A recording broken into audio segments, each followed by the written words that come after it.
Estuvimos junto con el embajador argentino en Uruguay, Dante Dóvena, reunidos con el presidente Mujica. Ustedes saben que venimos de tener una reunión bilateral con el ministro de Defensa. En el día de ayer estuvieron trabajando los equipos técnicos del gobierno argentino y del gobierno uruguayo, y hoy tuvimos esa reunión con el ministro Huidobro.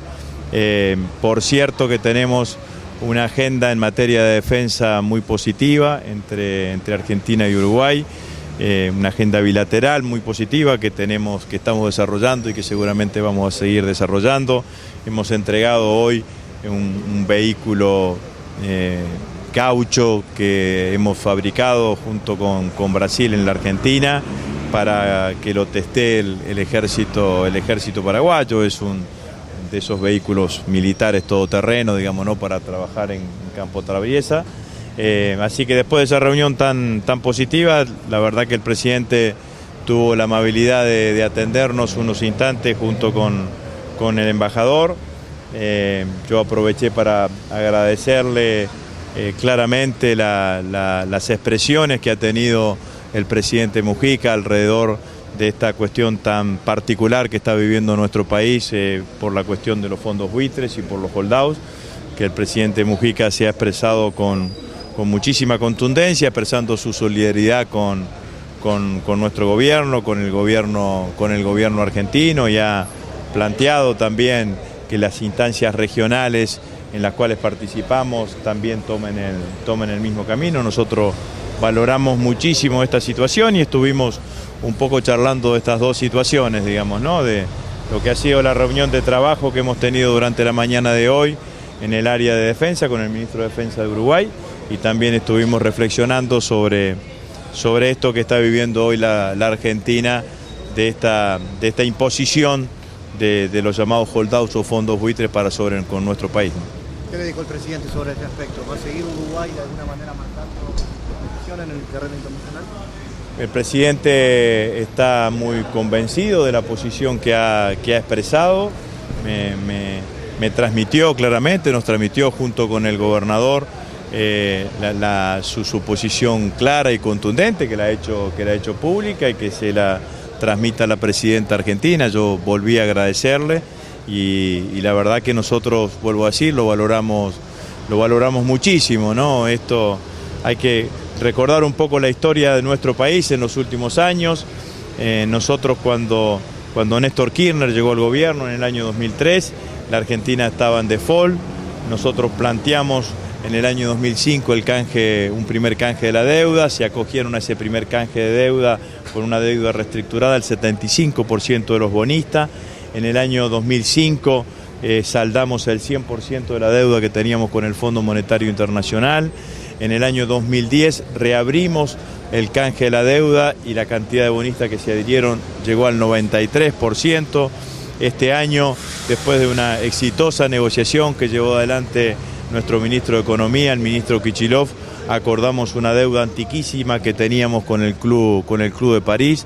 Resolvimos lo que teníamos que pagarle a Repsol por la expropiación de YPF, pagamos algunas sentencias que estaban pendientes del CIADI, es decir que la Argentina ha mostrado claramente su voluntad de normalizar su frente externo, quedando fuera de ese frente, de esa normalización, o faltando este 7% de bonistas que son los fondos buitres, que también hay que decirlo, que no son los tenedores originales de esos bonos, que compraron esos bonos a precio muy bajo. En el caso del fondo que lleva adelante la acción judicial en el juzgado del doctor Griesa en Estados Unidos, lo compró a 48 millones de dólares y hoy nos piden por esos bonos 1.330 millones de dólares, digamos, ¿no? Pero la Argentina manifiesta claramente su voluntad de resolver la situación, de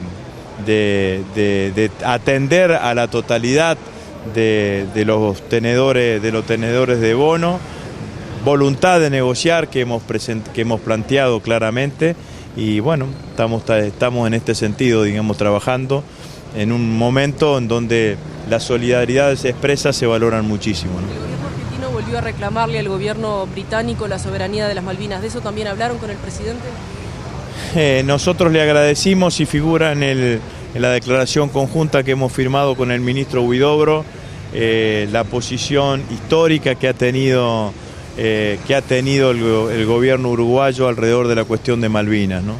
Para nosotros, en estos años hemos aumentado la cantidad de países que acompañan la posición argentina, que ustedes saben que la posición argentina es una posición que solicita apertura del diálogo y que ese diálogo incluya la cuestión de la soberanía como punto del temario. Por suerte hoy esa adhesión a la posición argentina es unánime desde el Río Bravo para abajo, desde México para abajo, la totalidad de los países de América Latina, de América del Sur, de Centroamérica acompañan la posición argentina. Pero eso que hemos obtenido en el terreno internacional, que es un motivo de alegría, también no es correspondido con lo que hace Gran Bretaña alrededor de Malvinas, que ha acrecentado su poderío militar en Malvinas. Hay tantos soldados británicos como cantidad de habitantes en Malvinas, lo cual a nosotros nos genera una situación de preocupación, porque junto con Uruguay, junto con Brasil y junto con los países de la costa de enfrente del Atlántico, los países africanos de enfrente del Atlántico, hemos definido al Atlántico Sur como zona de paz y zona de cooperación. De hecho, estamos integrados en un organismo que se llama SOCAPAS, y la verdad que esa militarización va claramente en sentido contrario de lo que estamos propugnando, digamos, ¿no? Quiero decir además que la semana pasada estuve en México, en una visita también que tenía que ver con mi agenda bilateral en materia de defensa, reunido con los ministros de Defensa de México, y además porque estaba la fragata Libertad en Veracruz, y allí tuve la oportunidad de estar con los guardiamarinas uruguayos que este año están haciendo su viaje de instrucción junto con los guardiamarinas argentinos al bordo de la fragata Libertad.